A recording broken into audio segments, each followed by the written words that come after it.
రాష్ట్ర వ్యాప్తంగా మరిన్ని వార్తలు వేగంగా సంక్షిప్తంగా చూద్దాం.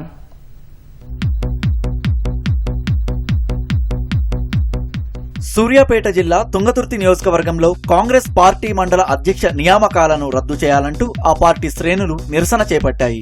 సూర్యాపేట జనగామ జాతీయ రహదారిపై ధర్నా చేపట్టారు. ఎమ్మెల్యే సామేలు ఏకపక్ష నిర్ణయాలు తీసుకున్నారంటూ ఆరోపించారు. మాలల రాజ్యాంగ హక్కులను కాలరాస్తున్న రోస్టర్ విధానాన్ని సవరించాలని కోరుతూ మాల ప్రజా ఫ్రంట్ ఆధ్వర్యంలో మహాధర్నా చేపట్టారు.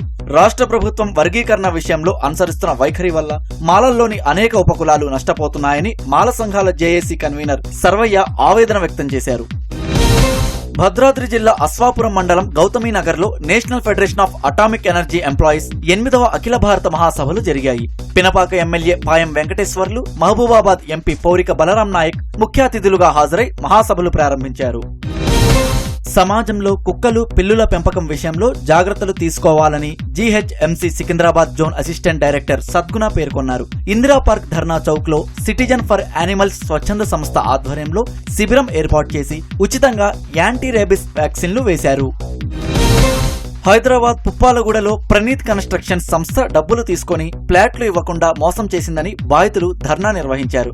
ఒక్కొక్కరి దగ్గర 70 లక్షల నుంచి ₹1 కోటి తీసుకున్నారని, 7 ఏళ్లవుతున్నా ఫ్లాట్లు అప్పగించలేదని ఆగ్రహం వ్యక్తం చేశారు. నల్గొండ జిల్లా మిర్యాలగూడలోని నందిపాడు వద్ద అద్దంకి నార్కెట్పల్లి రహదారిపై రోడ్డు ప్రమాదం జరిగింది. లారీ బైకును ఢీకొట్టిన ఘటనలో భార్య మృతి చెందగా భర్త సక్రు పరిస్థితి విషమంగా ఉన్నట్లు వైద్యులు తెలిపారు.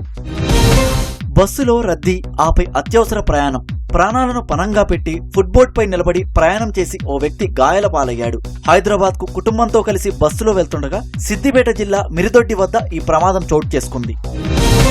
మెదక్ జిల్లా కొల్చారం మండలం అంసానిపల్లి శివారులో ఈదురుగాలులకు భారీ మోదుగ చెట్టు రోడ్డుకు అడ్డంగా పడడంతో 3 గ్రామాలకు రాకపోకలు నిలిచిపోయాయి. వాహనదారులు 10 కిలోమీటర్లు తిరిగి వెళ్లాల్సిన పరిస్థితి ఏర్పడింది. సర్పంచ్ చొరవతో చెట్టు తొలగింపుతో రాకపోకలు సాఫీగా సాగాయి. ఆదిలాబాద్ భాగ్యనగర్లోని ప్రసన్నాంజనేయ స్వామి ఆలయంలో చోరీ జరిగింది. బైక్ పై వచ్చి గర్భగుడిలోకి ప్రవేశించిన వ్యక్తి ఆంజనేయ స్వామి విగ్రహం వెండికల్లు చోరీ చేసి అక్కడి నుంచి మెల్లగా జారుకున్నాడు. ఈ దృశ్యాలు సామాజిక మాధ్యమాల్లో వైరల్ గా మారాయి.